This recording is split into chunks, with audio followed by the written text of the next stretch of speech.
శ్రీ గురుభ్యో నమః. వృశ్చిక రాశిలో బుధాదిత్య రాజయోగం మొదలైంది. దీనివల్ల నెలపాటు కొన్ని రాశుల వారికి బాగా కలిసి వస్తుంది. చాలా విధాలుగా లాభాలు ఉంటాయి. మరి ఆ రాశులు ఏమిటో ఇప్పుడు చూసేద్దాం. సో వీటిని ఇక్కడ స్కిప్ చేయకుండా చూడండి. ఒకే రాశిలో సూర్యుడు బుధుడు కలయికతో బుధాదిత్య రాజయోగం ఏర్పడింది.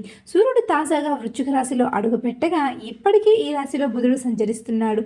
దీంతో ఈ రాజయోగం మొదలైంది. సూర్యుడు ఈ శనివారం నవంబర్ 16 వృశ్చిక రాశిలో అడుగుపెట్టాడు. అక్టోబర్ 29వ తేదీ నుంచి ఆ రాశిలో బుధుడు సంచరిస్తున్నాడు. దీంతో వృశ్చికలో సూర్యుడు బుధుడు కలయికతో బుధాదిత్య రాజయోగం ఏర్పడింది. డిసెంబర్ 15 వరకు ఈ యోగం ఉండనుంది. ఈ ప్రభావం అన్ని రాశులపై ఉండగా 3 రాశుల వారికి మాత్రం అదృష్టం ఎక్కువగా కలిసి వస్తుంది. మరి ఆ రాశులు అంటే ఇప్పుడు చూద్దాం. మొదటిగా మకర రాశి. బుధాదిత్య రాజయోగం మకర రాశి వారికి ఎంతో శుభప్రదమని చెప్పాలి. ఈ కాలంలో వీరికి ఆదాయం ఎక్కువగా వచ్చే అవకాశాలు ఉన్నాయి. వ్యాపారాల్లో కొత్త అవకాశాలు లభిస్తాయి. ఉద్యోగులకు కూడా సానుకూలంగా ఉంటుంది. గతం కంటే ఆర్థిక పరిస్థితి వీరికి ఎంతో మెరుగుపడుతుంది. ఆరోగ్యపరంగా కూడా ఎంతో బాగుంటుంది. ఇక తదుపరి కుంభరాశి వారు. ఈ యోగం వలన కుంభరాశి వారికి మేలు జరిగే అవకాశాలు బాగా కనిపిస్తున్నాయి.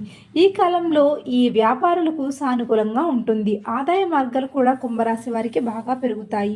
కుటుంబంలో సంతోషం కూడా నెలకొంటుంది. జీవిత భాగస్వామితో మీ బంధం మరింత బలపడుతుంది. చాలా కాలంగా ఉన్న కొన్ని సమస్యలన్నీ కూడా పరిష్కారం అయిపోతాయి. ఇక చివరిగా కర్కట రాశి.